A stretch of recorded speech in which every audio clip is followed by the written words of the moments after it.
Okay, so lately I've been having a humming sound coming while I'm driving. It sounds like a wheel bearing going out. So I was all set to replace the wheel bearing. I determined it's on the passenger side here. And then when I got in here, as you can see, the CV boot here has come loose, or is leaking anyway. And there's all kinds of grease here. It's up on my oil filter. And I've even noticed it on the inside of my hood, so it shot all the way up there. So I'm also going to replace the CV shaft, which is this piece right here, and it goes into the transaxle right in there. So basically the procedure I'm going to do this is remove this axle nut, take the brake caliper off, and then underneath here I'm going to have to remove the nut holding the ball joint on. And at that point I should be able to hopefully get the CV shaft out,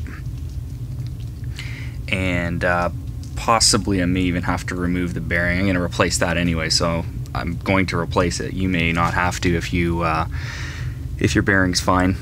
So the way I determined it was on the passenger side was while the wheel was still on the car, I just grabbed the coil spring up here and rotated the wheel, and you could feel the vibration in the spring. I did it on the other side and did not notice any vibration. It was smooth, so this was definitely the side with the problem. So a couple ways you can get the axle nut off. You're going to need a big socket. That's a 36 mil. What you can do while the car's still on the ground in some cars is you remove the tire, pop the center cap out that covers this, and then put the tire back on and put your socket through there while the car's on the ground, and the weight of the car will hold the wheel from spinning and you can back that nut off. Ideally an air gun is needed. I have an electric impact that has worked before, so I'm hoping it works again. And the other option is a really big breaker bar. If your socket won't fit through the center cap of your wheel, what you can do is put the spare tire on. A lot of the time that works. What I'm going to do today though is just jam a screwdriver up into the cooling fins like so on the rotor, and then use my electric impact gun to back that off. And the purpose of doing this is just so it can't spin while we're backing it off. The axle nut came off without a problem doing it that way. So next thing I'm going to do is remove the brake caliper. There's a bolt right there, and then one down below. So I'm going to get those off. They're 15 mils, and then I'm going to just tie the brake caliper, and hopefully I can take the whole rotor assembly off at the same time and just zip tie it up to these springs up here. You just got to make sure you don't pinch this cable. You're basically tying it up so that cable does not get damaged there. So I removed the bottom caliper bolt, and I'm just got a little bit more to go on that one. It's out, as you can see. A lot of the times those can be tricky. If you can't get them out, just, you know, a torch will work really well, some heat. What I use this time though is this LPS LST penetrant. Okay, so the caliper and rotor are tied up, zip tied up.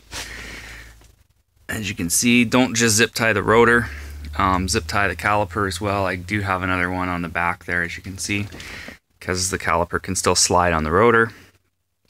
So what I'm going to do next, well, I've already done it, is just put some lubricant on the 3 bolts, which are in there holding the bearing into the spindle.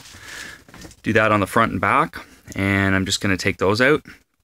You can take a look at my other video for some tricks on how to get a bearing out. Okay, so bearings out, just those 3 bolts you can access from behind. That's the plate that goes on behind the bearing, and then there's the bearing, and this one's definitely shot. When I rotate it, I can really feel a lot of grinding. So I just used a hammer to get that out. If you are replacing the CV shaft and intending to keep your bearing, it's not a bad idea to get a bearing puller, but because I'm replacing both pieces, I don't really care. So next thing I'm going to do is just come underneath here and get that nut holding the ball joint on right there with the cotter pin. Get that off, separate that joint, and then I should have enough clearance to pull out that axle. Okay, so that nut is off, and just where the ball joint shaft is going into the steering spindle, I'm just going to hit that with a hammer, and that should separate the ball joint. And then I can drop the control arm there and hopefully be able to pull the axle out of the spindle without having to disconnect the tie rod or anything else. So one thing I obviously forgot was to take out that end link so the control arm could drop. So once I did that, everything was good. Got the ball joint out, and now I can just pull on this. It'll just rotate on the spring a bit, enough where I can get the CV out of the spindle here. And then I can go to the inside there and pry it out of the transaxle. Okay, so the axle's out. You can see there you will lose some transmission fluid, so good idea to get a bucket to drain in. Basically, to get this out, all you're doing, you're gonna pry with a pry bar, just kind of like so, up against the differential, and eventually when you start to see silver, you know it's coming, and then you can just basically from there kind of pull it out. Okay, so comparing my new part to my old part, you can see the old part is longer. So they actually had the wrong axle in here. I did research online, and the one I purchased is the correct one. This car was in a collision on the right hand side. So I guess when they had to replace a few things, they replaced this with a non-supercharged axle. The supercharged axle on the passenger side is a different size, as you can see. So hopefully everything goes back together all right, and I don't have any problems. Okay, so next I'm just going to clean up this spindle here, get all that salt and crud out of there. Just clean up the threads on the ball joint, and then put the bearing back in. And again, if you want to see how to do that, just go to my other video. Then I'll just put the rotor back on, and we're all set. One thing I did find is the new axle nut is a different size, so you may want to double check that you actually have the correct sockets before you start this job. Okay, so the new wheel bearing's in. It's all tightened down. The only thing I haven't done is put the axle nut on. I've reinstalled the end link to the sway bar, reconnected the ABS sensor, and everything looks good. I got no leaks coming from the transaxle there, so that's good. Basically just going to cut down the rotor caliper, install that, put the axle nut on, put my wheel on, and take it for a test drive.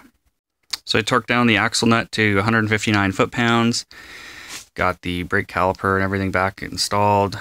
Just double check that you've done everything, double check you don't have any leaks anywhere, and that everything's tight. And you can put the tires back on, and you're all set.